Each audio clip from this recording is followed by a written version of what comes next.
I'm not here to poke holes in suspended disbelief. Anyway, they see some weird shit. They decide to make a baby.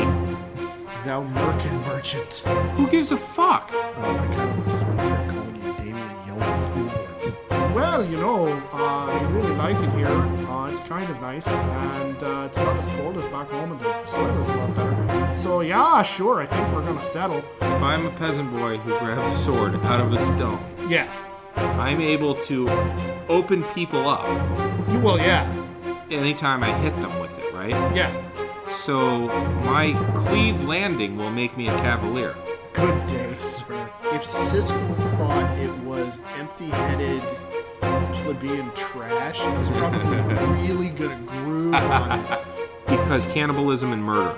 Pull back just a little bit and build walls to keep out the redheads. Authorial intent doesn't exist. Some people stand up to wipe their butts. Some people stay seated to wipe their butts. Like, it just...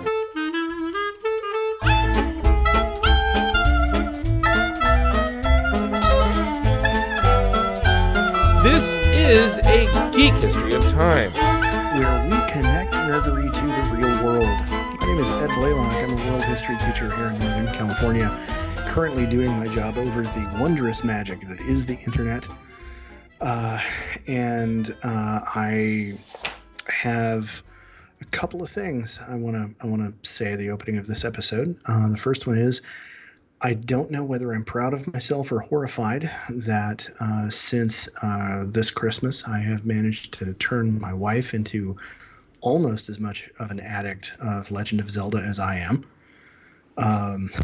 For our audience, if you hear muttering in the background right now, she's in the process of trying to defeat a mini-boss in Hyrule behind me as we record, and it is not going to plan. And then beyond that, as we mentioned in the last episode, of course, we're recording this in the wake of very important historical events, the inauguration of a new president, the removal of our last administration, who, longtime listeners to the podcast will know we didn't like him. And when that administration came into power 4 years ago, I, in the manner of an ancient Germanic barbarian, took an oath that I was not going to shave my beard until that man left the White House. That man has left the White House, and tomorrow I am going to be shaving off my beard. And now that the moment has come, I don't entirely know how I feel about it. My wife is now giggling behind me, I think rather maliciously, frankly, between you and me. I have another theory about that. Okay. So she insisted, she actually now decided just like last week that she wants to be the one to hold the clippers and actually do the trimming. So I've figured out the plan of how we're going to do it. Now the other thing is I've seen videos all over the internet of bearded dads shaving and then coming out of the bathroom after they've done it, and their kids. They're little kids, like, not handling it well. Mm-hmm. And so the plan is I'm going to do it in stages so that Robert can be there to witness it as it happens. And so I can take photos of, what I look like with, the different facial hair that results. So, the first part that's going to go is like just over my chin and under my lower lip. So I'm going to wind up having the kind of, split beard kind of thing going on with the handlebar mustache. Mm-hmm. Then on my cheeks and up to my sideburns, it's going to go away. So I'm just going to have the long sideburns and the mustache. Then the sideburns are going to go.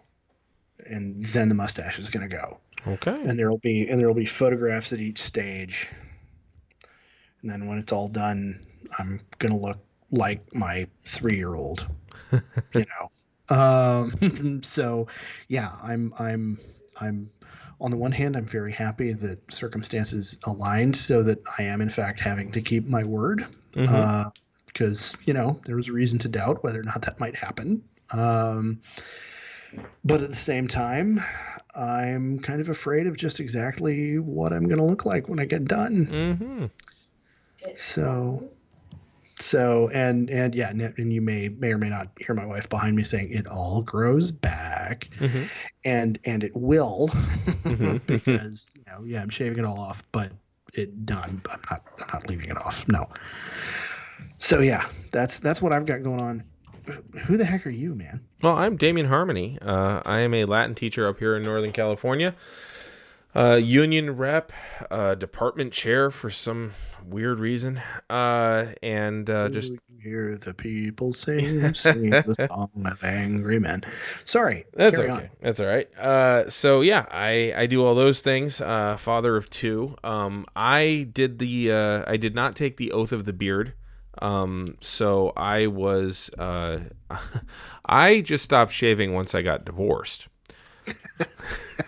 Like, funny how that happens. yeah, isn't no it? one was there to be like, I don't like you Yeah. having a beard. So I grew the beard and I kind of kept it. And then everybody I've dated since then has been only known me with a beard, really.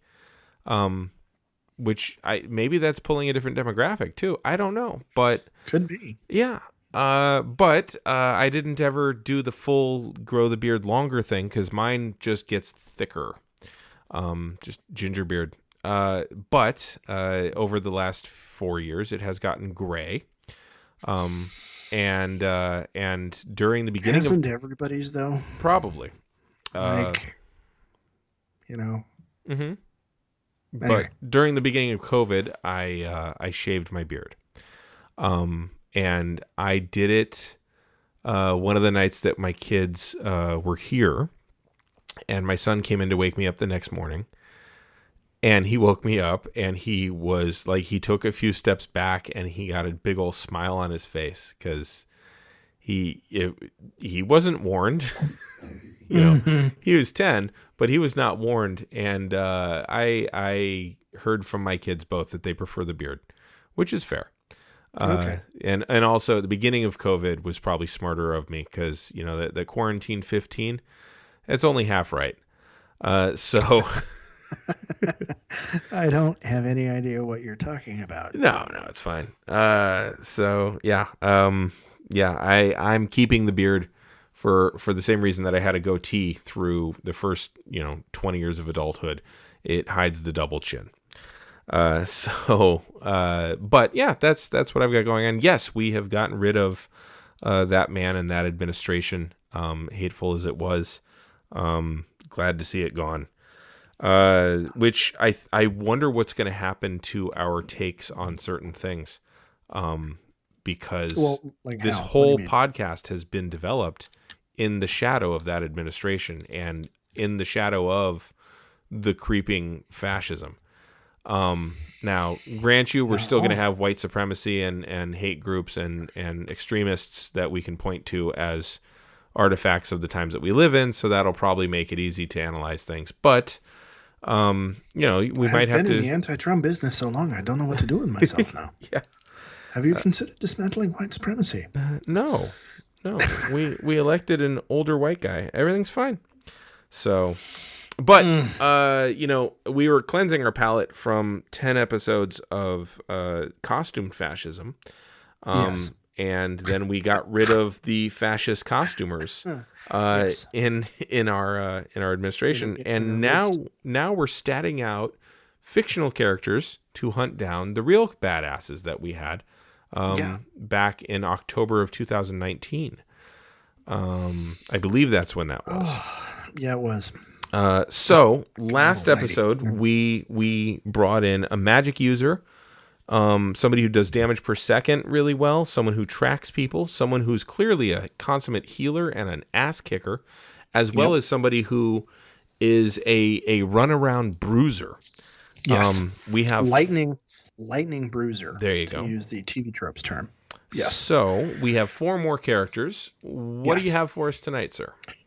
Well, the next one I'm going to bring up is kind of an outgrowth of our last couple of episodes. Before we started doing this, excuse me, we were talking about cartoon series. And in that couple of episodes, we talked about cartoon series that we believed deserved more time or deserved a second chance or a reboot. And one of the series that I talked about was Tiger Sharks, which was kind of an offshoot and kind of set in the same universe as Thundercats. And so one of the Thundercats is the next fictional character that I have here. All right. Wily Kit finally getting his day in the sun. Sadly, no. Oh. No, not Wily Kit. No. The character who kind of started me and some of my peers along the path of kind of figuring out why we like girls. And that would be Cheetara. Uh-huh. Now, of course, in the series, Cheetara had a pretty limited role because the series was targeted at, prepubescent boys. And so she was, a support character who, was there to maybe catch the attention of, your dad while you were watching the show. And so, she kind of got stuck in distaff character limbo a lot of the time. But she was, of course, a cheetah woman, with incredibly high speed and a staff. And so I was kind of, I got thinking about, okay, so if I want to do one of the Thundercats, who am I going to do? And I figured I'd do Cheetara because all of the other characters I'd come up with were dudes, and I figured I needed to have a female character in there somewhere. And Cheetara immediately leapt out at me, as the obvious kind of choice for that. I spotted what you did there. Nicely done. Good work. I'm not even mad. And so she was actually pretty easy to put together because she's just a monk 20. Yeah, that makes sense. Straight up monk. And she has really remarkable base stats. Her dexterity is a 20 because I rolled her as a high elf. Because I'm a little surprised you didn't go Tabaxi. I couldn't find the stats for him. Oh, okay. I couldn't find that, and the bonus to dexterity was just like too obvious to ignore. Yeah. So high elf. And because, of course, she was one of the white hats in a kids' TV series, Lawful Good Monk. And so, way of the Empty Fist as her class. So just your basic garden variety monk. She opens doors. It's what she does. Well done. Which is an in joke with Damian about a convention game he played years ago where he was playing a monk, and it was like, and it was in 3.5, so it was, you mean to tell me I can open the door and stand there? Yes. I can't open the door and move through. No, I could open the door and move through. The problem was grabbing the person on the other side, pulling him back, and closing the door. Right. That's going to need to stretch over 2 rounds or 3. Yeah, it's 3 rounds because open the door because 3-5 move through. Next round, grab the guy, move through. Next round, close the door. Yeah, I'm a monk. I open doors. It's what I do. Yep. Yeah. So, oh my God, that's one of the illustrations of why 3-5 eventually had to be replaced by something. Anyway. So, and now I know for a fact there's a percentage of our audience that's going to be like, heretic, blasphemer.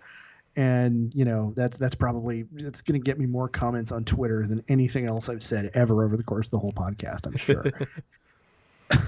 But it's true. Fight me. So anyway, she's a 20th level monk.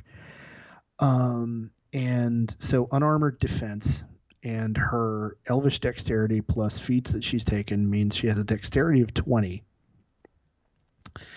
and her wisdom is an 18. So her unarmored armor class is a 19.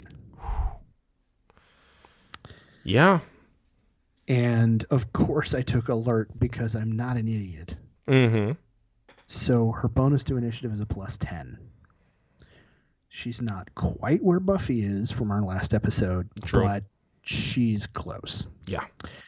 Now the real kicker is I was thinking, man, am I going to have to find some kind of magical item to reflect, Chitara?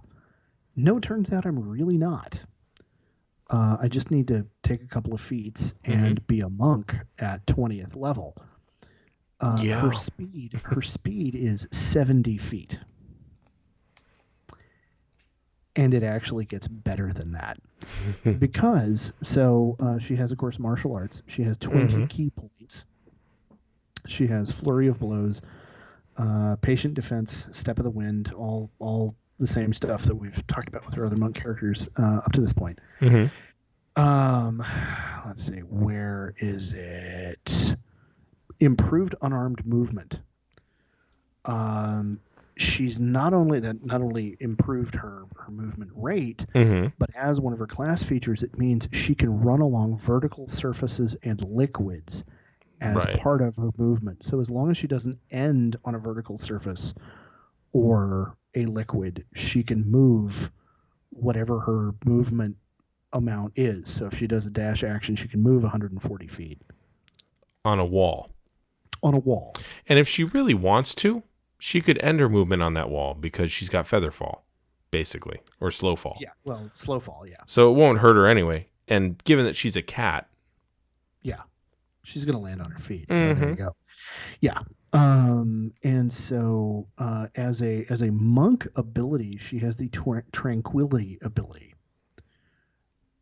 which makes her a really useful utility character because, okay, we get into the temple, and okay, one of us is going to need to figure out how to get to the idol and grab the idol and get away. She's like, I'm gonna run over the ceiling. I can. Well, number one, I can just run up the flipping wall and do it. But on top of that, it's no. If we do that before we get into a fight, as long as I don't attack anybody, anybody who wants to try to hit me on the way to it has to make a wisdom save. Because I'm just radiating so much fucking zen that you can't attack me without making a saving throw. Nice. And the save is an 18 plus.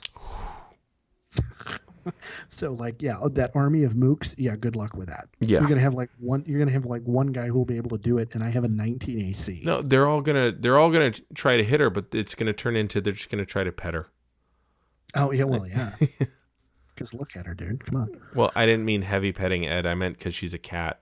Oh. Yeah. Okay. Yeah. Okay. Misunderstood. Yeah. There. Kind of misunderstood. Maybe I didn't. Yeah. But anyway. So, so she has Flurry of Blows. Now, here's the thing. Monks. Now, these are strikes, right, Ed? Because I know you're obsessed with her, and so. Yeah. Well, yeah. Okay. Oh, just making sure. Flurry of blows or strikes. Yeah, okay. Her attacks. Okay. So monks at her level automatically get 2 attacks when they use the attack action. Right.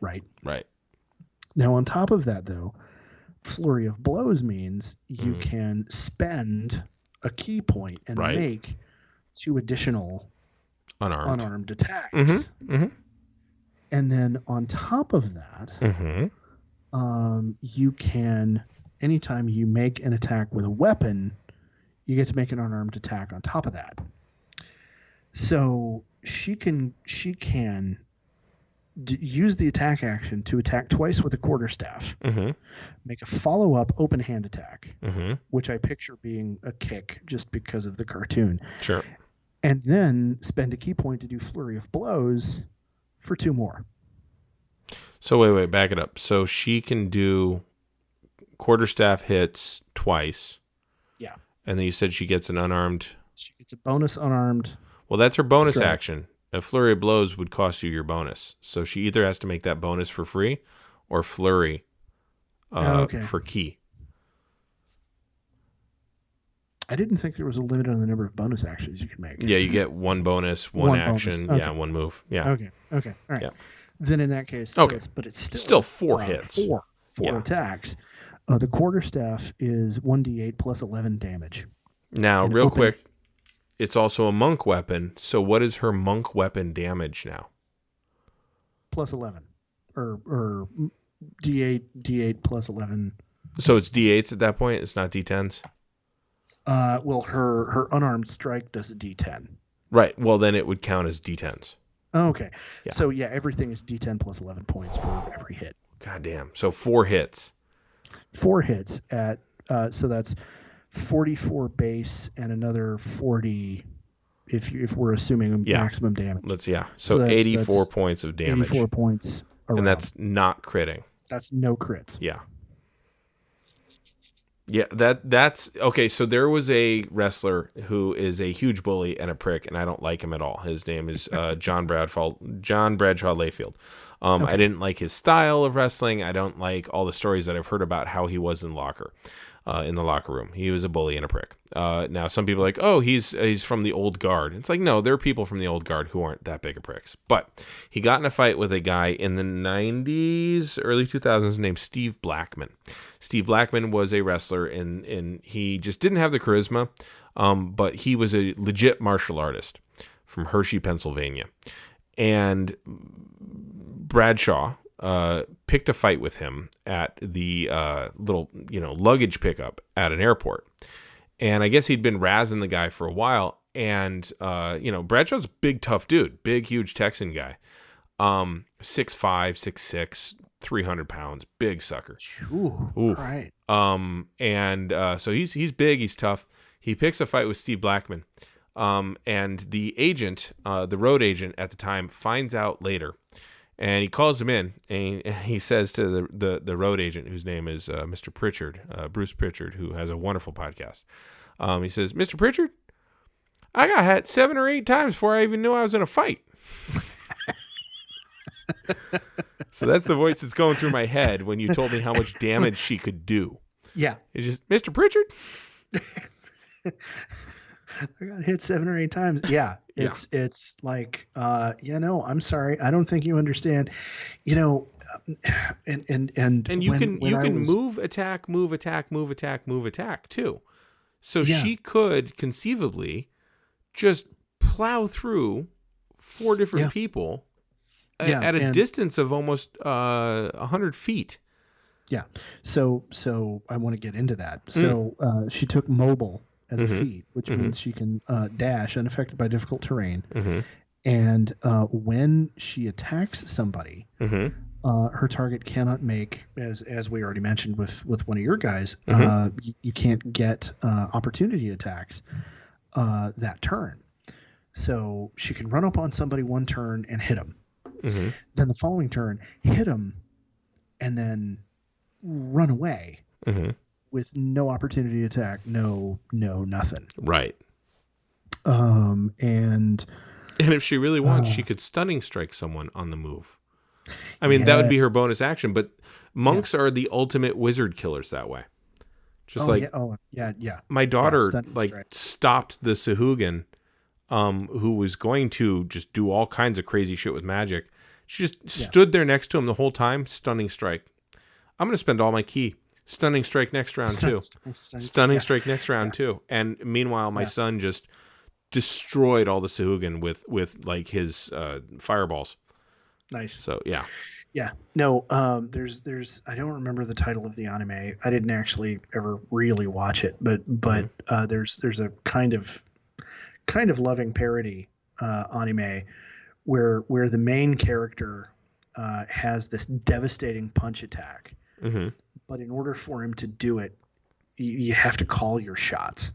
It's part of the mythos of the show is you have to name your strike. And his is he got hit by an express train, and that gave him that gave him his superpower. And so it's the Nakasone Railway Punch.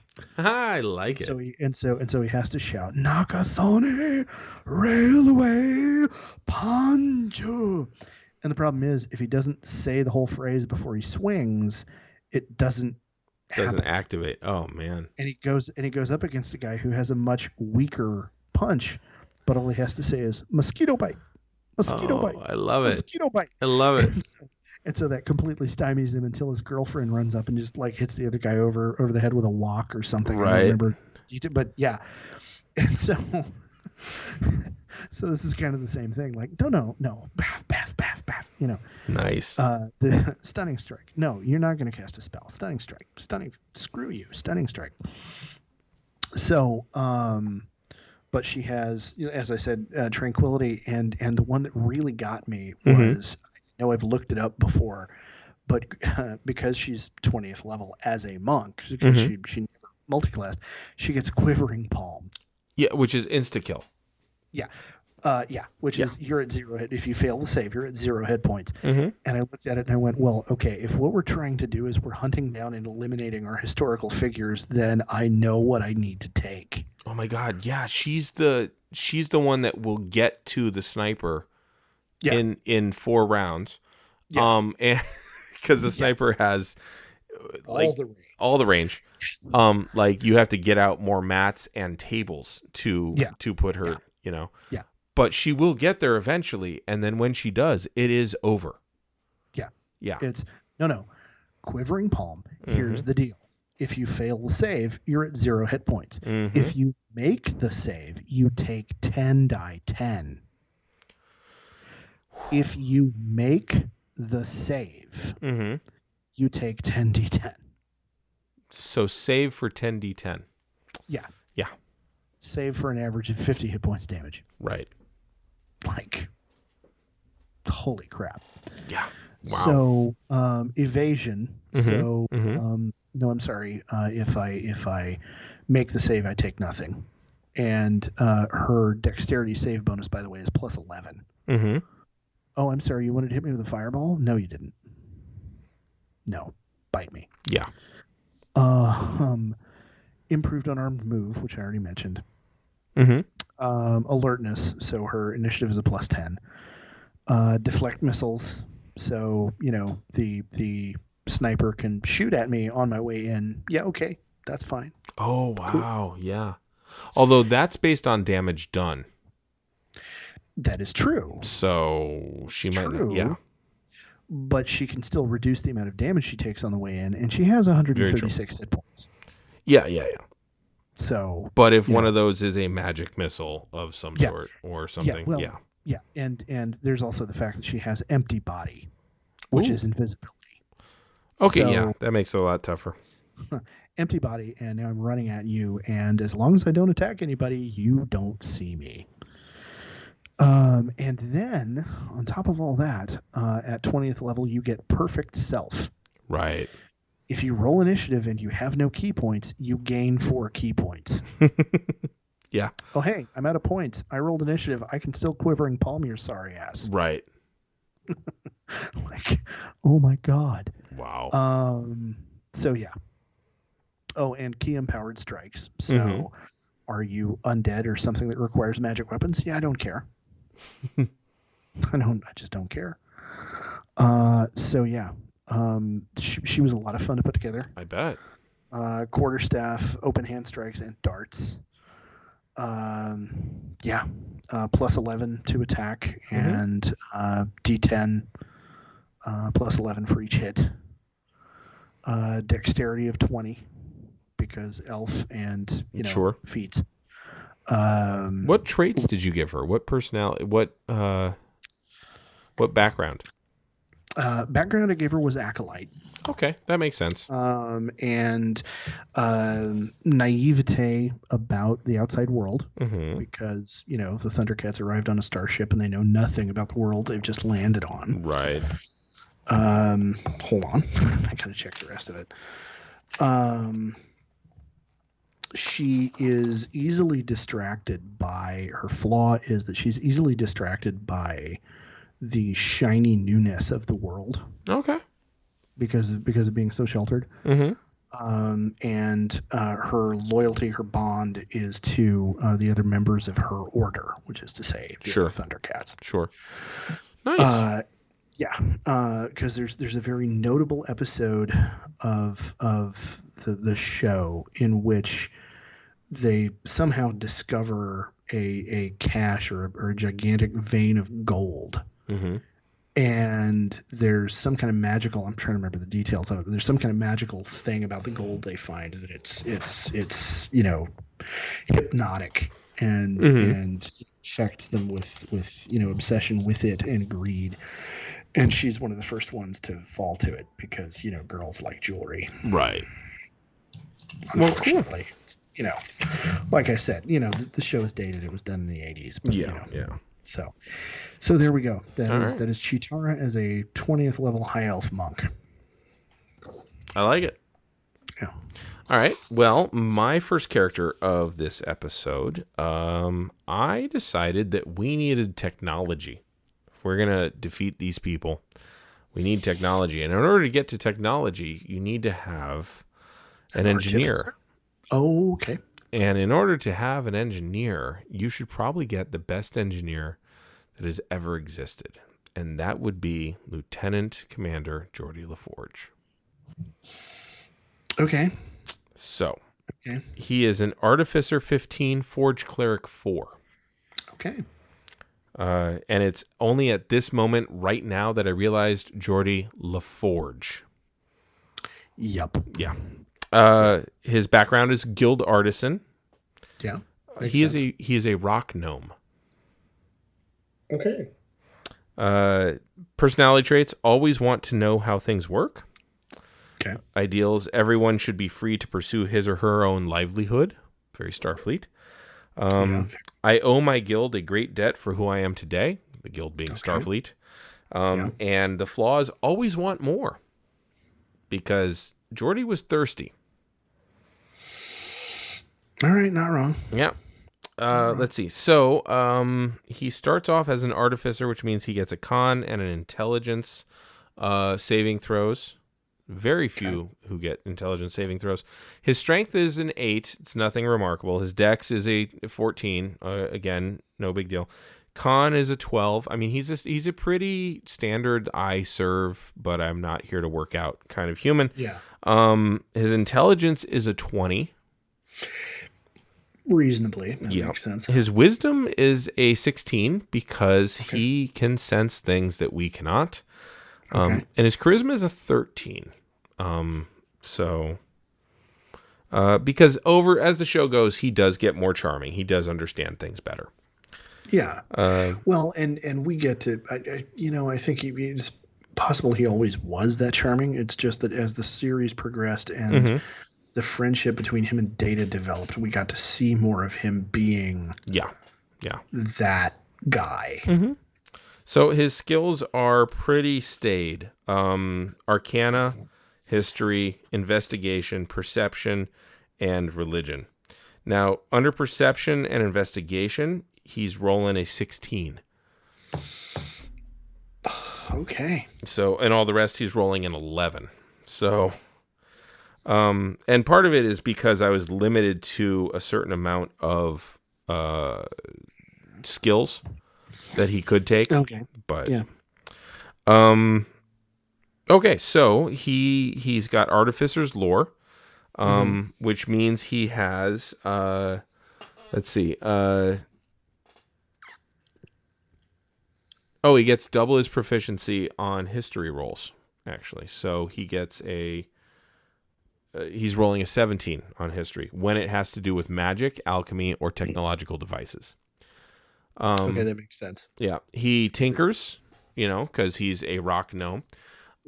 He's got magical tinkering, so with his tools, he can touch an item, and it can emit 5 feet of light, which is dim for another 5. Continuously emit an odor, or a sound. For 10 feet, he could send a message for 6 seconds long, up to 10 feet away. Or it could be a static picture, which could include words. Now, the magic that he has is Artificer's magic, and he knows 10 infusions, and he can have 5 items infused at any time. And I'll get into his spells in a little bit. He he gets to add his intelligence to his proficiency mod for any and all attack rolls. So he's attacking with a plus 11. Oh, wow. Yeah. Okay. Unfortunately, he doesn't really have the capability to do much damage. That's not really his thing. But if he needs to, he will slap a bitch. So the infusions that he knows Arcane Propulsion Armor, the Boots of the Winding Path, Enhanced Defense, Helm of Awareness, Homunculus Servant, Replicate Magic Item. I had to pull up the Replicator. Repulsion Shield. So Spell Refueling Ring, Resistant Armor, Radiant Weapon. So pretty much I spellified as much as he would have access to in Star Trek. Okay. So he also has Right Tool for the Job. So in 1 hour, and it can be during a rest, he can create a set of tools. Again, replicating things. He took Battlesmith as his arcane aspect. And so he can use his intelligence modifier, like I said, to add it to attack and to the damage. Okay. Which means he's doing plus 5 to his damage. Nice. He's got a Steel Defender, which if you use your mending on it, it actually heals it for damage. Nice. If it dies, you can use your tools to revive it if you get to it within 2 hours. And it's essentially a construct that's similar to a ranger's animal companion. At some point, he gets an extra attack. Is that Data? Yeah. Okay. Well, no, that's the Homunculus Servant. Oh, okay. Yeah. This would be one of the, what were they called? The exomorphs? Those little things that like floated, and then Data was like, oh, they're alive. We can't kill them. Yeah. Okay. Yeah. All right. Or pretty much anything on the holodeck. So. Yeah. Okay. Good point. He's also got something called Arcane Jolt, which does 4d6 damage of force or healing. Ooh. Yeah. His Steel Defender can actually... That's a utility spell. Yeah. His Steel Defender can actually deflect an attack. And his Steel Defender deals 1d4 plus his intelligence modifier of damage. And it grants disadvantage to whoever's attacking him. And then... Oh, yes, his cleric abilities. Let's see. He can channel divinity, obviously, turn undead. He gets Artisan's Blessing. So he gets an hour-long ritual, and he can craft non-magical items with some metal, up to 100 gold pieces worth of value. That could be a silvered weapon, by the way. Okay. And also Blessings of the Forge. He can make one armor or one weapon magical. So either +1 to the AC or +1 to the damage. And to the hit. Until he long rests again. So he can just say, your weapon's better now. He took Observant as a feat. I think you can figure out why. That makes sense. Yeah, and he also took Skilled as a feat. So I gave him... Okay. Yeah. So he has some magical items because I have to account for its Geordie. First off, he has the Eyes of Minute Seeing, which gives him advantage on investigation. Okay. Secondly, he has the Eyes of the Eagle, so he's basically got, which gives him advantage on vision. Yeah, on perception checks. He also has a Mithril Breastplate, so that brings his AC up to a 16. Okay. He has a crossbow, no big deal, but he also has a Wand of Magic Missiles, which with an odd kind of curve to it, and yeah. Okay. Which, if you recall, you can use multiple charges to do bigger damage. So you can set your phasers to a higher level. Kill. Yeah. Disintegrate. He also has Sending Stones, because that takes care of the communicator. Yeah. Okay. Now, as far as his spells go, as an artificer, he gets a bunch of cantrips. Nothing particularly special there.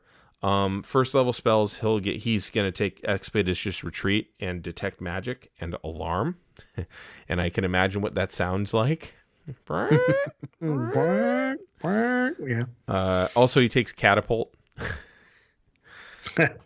Nice. Second, he gets heat vision. I couldn't not. How could Yeah. you? Yeah. Rope trick, because that's kind of like transporting. Kind of. And arcane lock, because, computer. Doors just Exactly. open. Third level, he got the tiny servant, dispel magic, create food and water, again with the replicator. Fourth level, Mordenkainen's private sanctum, because again, holodeck. the holodeck, and then fabricate. And then he also gets heroism, shield, warding bond, aura of vitality, conjure barrage, aura of purity, and fire shield. Okay. And then he's got, your standard cleric spells and whatnot. There's nothing particularly special there other than sanctuary and locate object, because computer, where can I find, whatever. Yeah. So that's Geordie LaForge. He only has 111 hit points, but his job is to make everyone else great.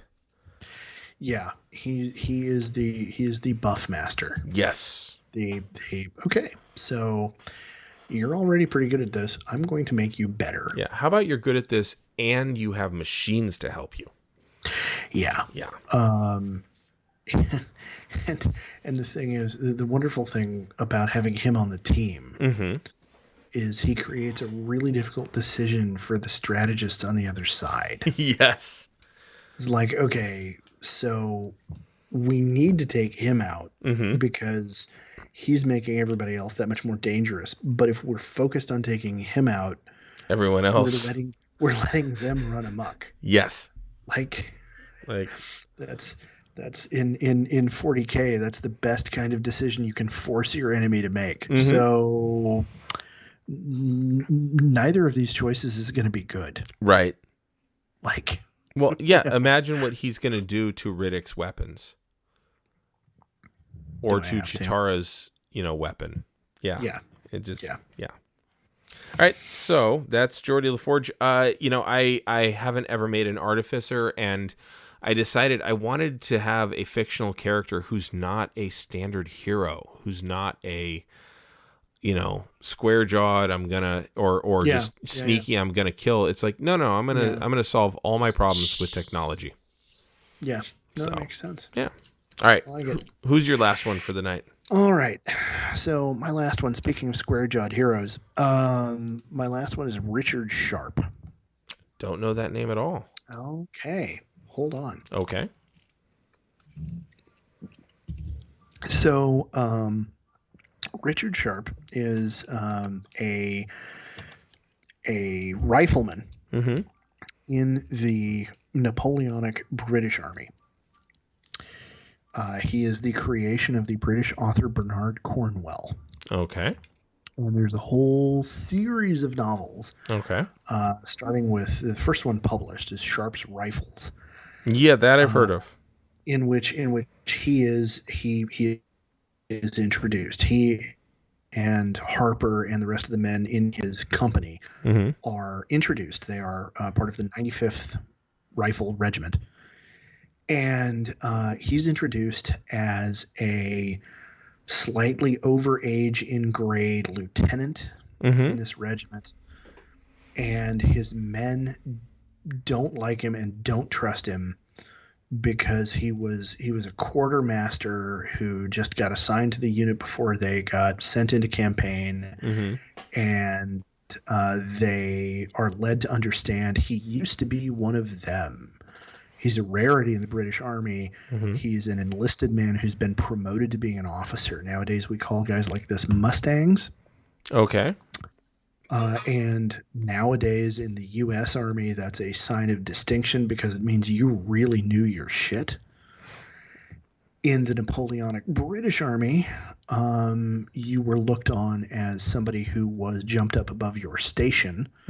Because officers were supposed to be gentlemen and of a better class. And so if you were a sergeant who had gotten promoted to being an ensign and then a lieutenant, then you were jumped up and a tall poppy. And so anyway, he winds up leading his men out of nearly certain death and wins their undying loyalty and devotion, and then goes on to have a series of 14 more novels. Okay. And somehow he and his chosen men managed to be at every major battle of the peninsular campaign of the Napoleonic Wars, mostly because of the intervention of a British intelligence officer who happens to be an Irishman named Hogan. Anyway, it's a great series. Okay. I am an unabashed fan of the series. Even as I recognize that many of the books were written back in the 70s and 80s, and they have some problematic kind of story elements, but they're way too much fun.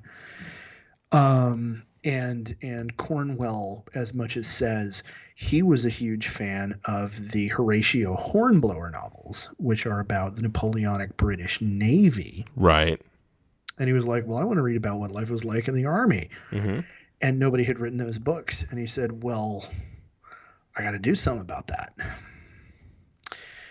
And so Richard Sharp is his character, is his creation. He is a sharpshooter, which was a rarity. He and his men are carrying rifles. Okay. As opposed to everybody else in the army who was carrying muskets. And they are light infantry. They are the ancestors of modern day Rangers and modern day Special Forces troops. Mm-hmm. They were employed by the British to be the skirmish line in front of the army. And much like sharpshooters did in the U.S., in the American Civil War, they targeted officers. And then after the officers were taken care of, they targeted the non-commissioned officers in order to decapitate enemy leadership. And, they still, in the 1800s, they still carried a certain level of stigma as being, assassins and not honorable. Right. And so what's interesting about the character of Sharp in the novels is he is not – he is a product of his upbringing, and his upbringing was he was an orphan – son of a prostitute who grew up in a bad neighborhood in early 1800s or late 1700s London. So he's a ranger level 12 because sharpshooter, right, and a rogue level 6 because as a youngster he was a pickpocket. It also will give you the surprise on people, so you do more damage. Yeah, it might have been taking that into account a little bit too, but thematically it just kind of makes sense. Sure. And so Ranger 12, as I said, Rogue 6. And fighting style is archery. Okay. Took the sharpshooter feat, so he has no range penalty. Right. Shooting on range makes no difference. And he ignores 1/2 and 3/4 cover. Right. So, no, I don't care. Yeah. I'm rolling to hit, and I'm going to hit you, and you're going to take it and like it. Right. We're done. His favorite enemies, I made him, at first I was going to make him an elf. I decided I was going to stick with making him a human. But his favorite enemies are undead, goblins, and orcs. He has natural explorer, primeval awareness we've already talked about, land stride we've already talked about, difficult terrain doesn't affect him, and he has hide in plain sight. Yes. So if he's perfectly still, he can camouflage himself, and he does not need to have concealment. He can create his own concealment in order to stay hidden. I took the hunter archetype for him. So he has horde breaker, meaning when he makes an attack, he can make a second attack within 5 feet of the first. So then he has escape the horde, meaning if you try to make an opportunity attack against him, you have disadvantage. Nice. And then at higher level, his ranger ability is a volley. He can spend an action to make a ranged attack against any number of creatures within 10 feet of a point in range. So I look at the map and I pick a point.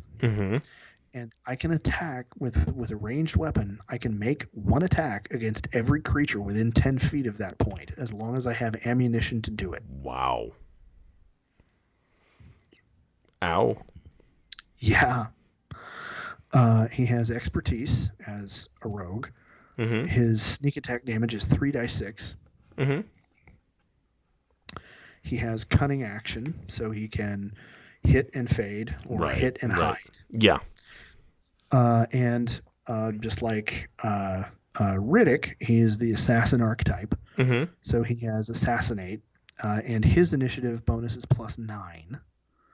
So he's got a pretty good chance to go first. And he has advantage on attacks against anybody who hasn't acted yet. And anybody who is surprised, which is where hide in plain sight comes into account, any target who is surprised takes an automatic critical hit. Right. He has alert as a feat. He has the skulker feat, which ties in. I've not with seen being that here very often. Which ties in with being light infantry, and helps out with the assassin stuff. And I'm gonna go look it up here real quick just to explain. And then resilient. He wound up taking resilient in order to get a strength saving throw. Okay. And to increase his strength by a point. So give me a second here while I find feet again. Because Skulker, here we go. You are expert at slinking through shadows. You gain the following benefits. You can try to hide when you are lightly obscured from the creature from which you are hiding. When you are hidden from a creature and miss it with a ranged weapon attack, making the attack doesn't reveal your position. Nice. And dim lighting doesn't impose disadvantage on your perception checks relying on sight. So, yeah. Everything looks light to me hitting you. Yeah. Yeah. I'm sorry, I don't care. I don't care where you are. I'm going to smack you. Okay. And then, since he's a 12th level ranger, of course, he has spells. The highlights there are Hunter's Mark, obviously, Long Strider, Lightning Arrow at 3rd level, and my favorite at 3rd level, Conjure Barrage. Yeah, especially with that volley. Yeah. Yeah. So, So in a cone, I'm just hitting all of you. Yeah. Just take damage. So now the thing is, he's really, really, really useful at the other side has mooks. We need to deal with the mooks. Don't worry about it. I've got it. Right. He's the what do you call it? Yeah, the mook killer, the minion killer. Yeah. Yeah. Don't worry about it. You go deal with you go get the woman who's trying to get the skeletons to rise up out of the ground. I'll deal with the skeletons. Yeah. She can keep bringing them. I'm going to keep knocking them down. You just get to her. Cool. I'll clear you a path. Yeah. Yeah. I will clear Chitara a path to get to the spellcasters to take him down. And by the way, I can hide myself well enough that Lyudmila is going to have a hard time spotting me to take me out. Yeah. Counter sniper, I might not be awesome at because Lyudmila has the initiative from, the deepest pits of hell. But, so yeah, that is Richard Sharp, sharpshooter in the Georgian army on the peninsula. He's wearing studded leather armor, has an armor class of 16. Each shot from his longbow does a d8 plus 10. And his backup weapon is a longsword, which is doing a d8 plus 8. Nice. So yeah. Not too shabby. Yeah. In the books, it's interesting to note he is obviously he has to be a proficient rifleman in order to be in a rifle unit. He is basically it's kind of insinuated he's the second best shot in his unit after a poacher named Hagman, who was forced to join the army or lose fingers for poaching back in England, and wound up becoming a sharpshooter. So. All right. Well, for our last one, I went cartoons. Okay. And I didn't really think in terms of what the party would need given what I'd already done. I thought more in terms of what would be a really fun character to make. I think that this one should have a spot on just about any squad because of his versatility. What we have here is a Monk of the Open Hand, level 4, and the Rogue Inquisitive, level 16. Okay. Yeah. His name is Broadway. Okay. Do you remember Gargoyles? Gargoyles. Yes. Yeah. The fat one. Yeah. Yeah. I realized. What's that? Inquisitive. Yes, because if you watch the cartoon, he falls in love with private investigator TV shows. Right. Yes. Okay. Yes. So I went all in. So I found that when I first watched it, of course, everybody loves Goliath, cool voice, main character. Yeah. I liked Brooklyn a lot because he was small and lithe. My little brother liked Lexington a lot because he was even smaller and did tech shit. As I got older, I liked Hudson because he's this old salty veteran. But now I'm really, really appreciative of the different layers that Broadway brings to the party. Okay. So here he comes. First off, he's an urchin, which is not surprising. Right. Personality traits: he eats like a pig and has bad manners. Oh, also he knows city secrets. That's a feature. Community have to take care of each other because no one else will, obviously. Okay. My town is my home. I will fight to defend it. All right. Okay. It's not stealing if I need it more. So, because he was not above borrowing things. He'd feel bad, but Now, obviously, his race is a gargoyle. I went and found a brew up of gargoyle race. Okay. So what does that do? It basically gave him according to that brew up. It gave him a +1, I think, on con, and I think it gives him. It doesn't really give him much more. It gives him dark vision. Does it give him a flight move? Because that's the first thing I'm thinking of as being like something you're gonna have to figure out a way to reflect. Yeah, no, he does have a flight of 40, which matches his speed of 40 because he's a monk. So, he's got dark vision. He's got expertise. He put his expertise into, he's rogue inquisitive first. Sorry. He put his expertise into, investigation and intimidation. All makes perfect sense. Yep. And then later on, he gets expertise again, and I put those into perception and stealth. So, as far as his skills, I never thought of him as being particularly stealthy, but I suppose it makes sense. Mm-hmm. Yeah. Pretty much all of them seem to have roughly the same strength, and all of them seem to have roughly the same ability to hide. And he sneaks into Elisa's place a couple times. Okay. Yeah. His stealth is only his stats. His strength is an 18 because he's a gargoyle. His dex is actually a 14. His con is a 20. His intelligence is a 16. His wisdom is a 14. And his charisma is a 12. So he's pretty high powered. His skills, the ones that you want to keep an eye on. Intimidation, he gets 12 plus 1 is a 13. His investigation is a +20. Oh wow, okay. Because of some stuff I gave him.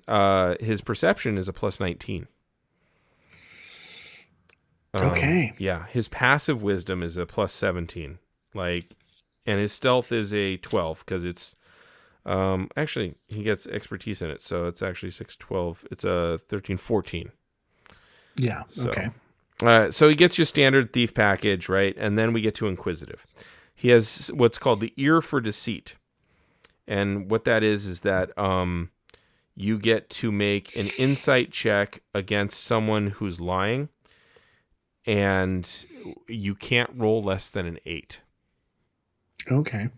So, and then he also gets what's called eye for detail, which as a bonus action, you get perception or investigation to find a hidden object or decode a clue.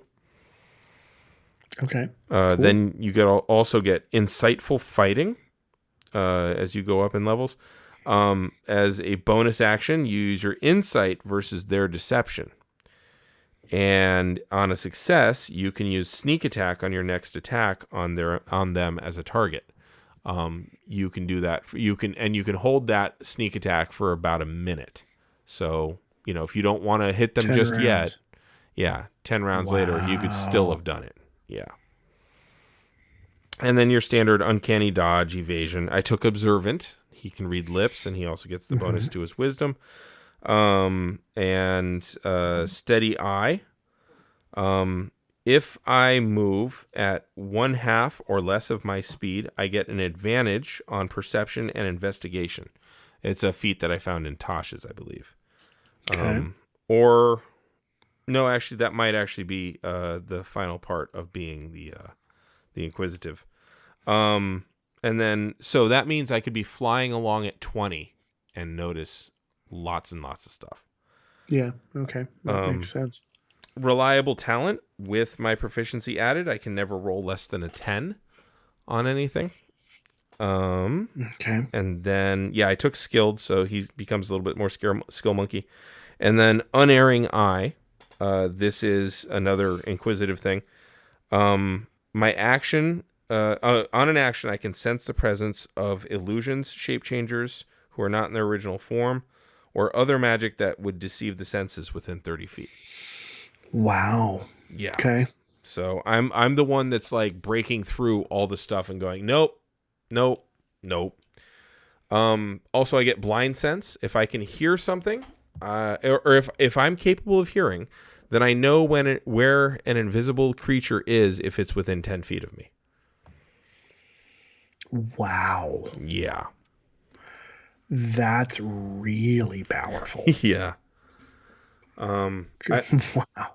I also have because that eliminates a huge portion of the advantage for anybody trying to get invisible around you. Yeah. Oh yeah. Like Wow. Okay. Mm-hmm. So we'll just park me at a door. Yeah. Let's see what else. I have slippery mind, which is a high end rogue capability. And I believe what it does is it keeps me from being able to be scared or, oh no. I get a proficiency in wisdom saving throws. That's what it is. Yeah. And so that's all the rogue stuff.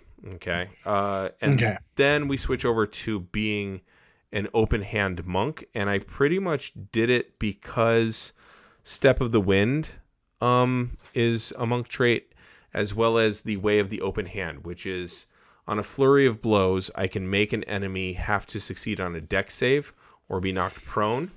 Yep. Or they have to make a strength save, or they get pushed back 15 feet, or they simply have no reactions until the end of my next turn.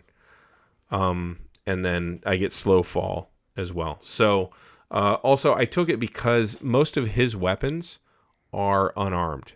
There's that one time that he used a gun and he shot Elisa by accident. But most of his attacks are unarmed. So I gave him the ability to do unarmed strike with being a monk.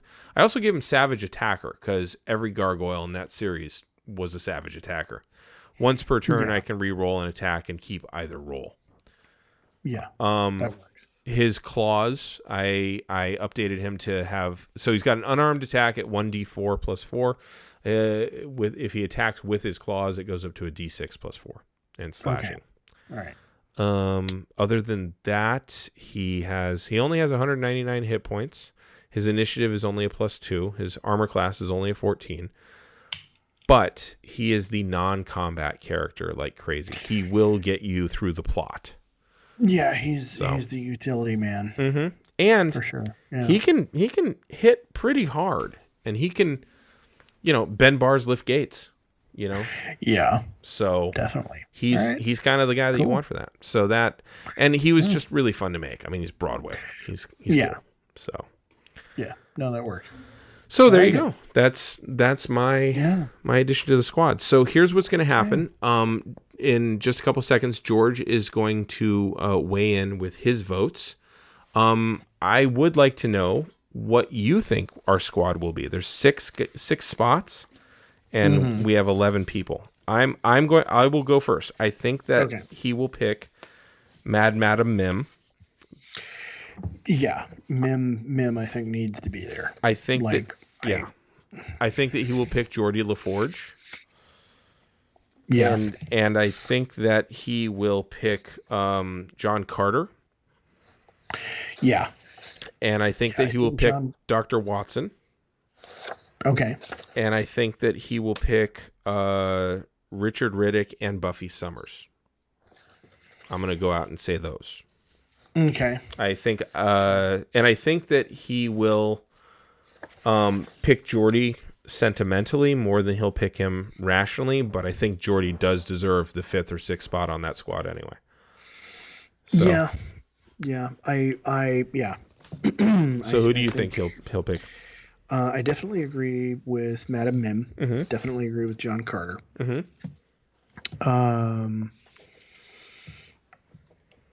Definitely agree with Riddick. Mm-hmm. From a tactical standpoint, mm-hmm.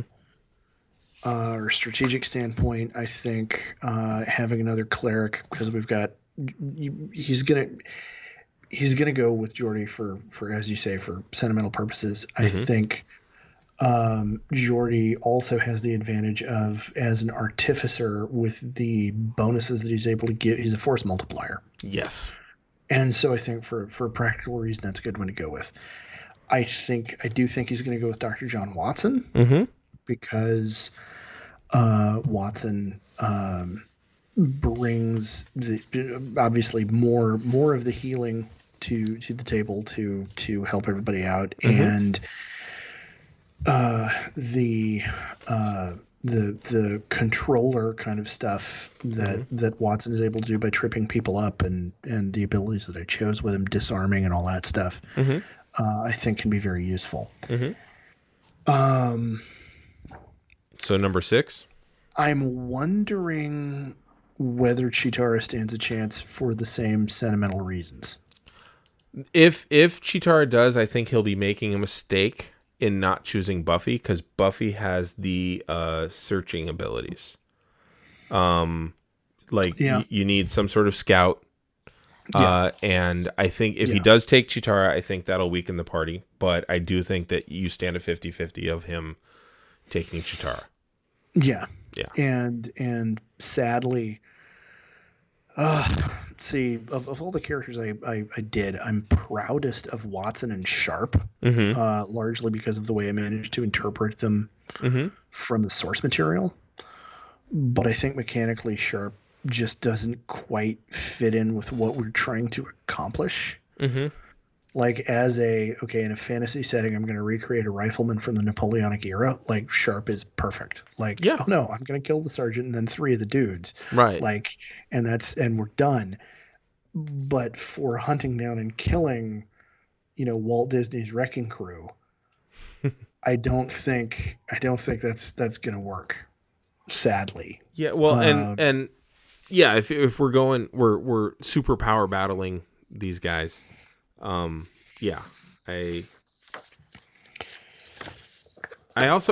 think that we already have enough combat-y people who can cover distance. Yeah. Well, with Carter there. Right. I think Sharp becomes redundant. Yeah. Yeah. So okay. So we'll see what he does. That'll be interesting. So that's coming up in just a couple seconds. So here it comes. Hello, Geek Timers. This is producer George. Deliberated. First, I actually want to recap and remind everyone that we chose last time was Ludmilla, Harriet Tubman, Sun Tzu, Ignatius, A Viking of the Bridge, and Mary Shelley was the group that we chose of real-life historical figures to stat out. Now, with this new group, it took quite a bit of deliberation. I didn't want to go a direct one-for-one, because they're not like answering one another.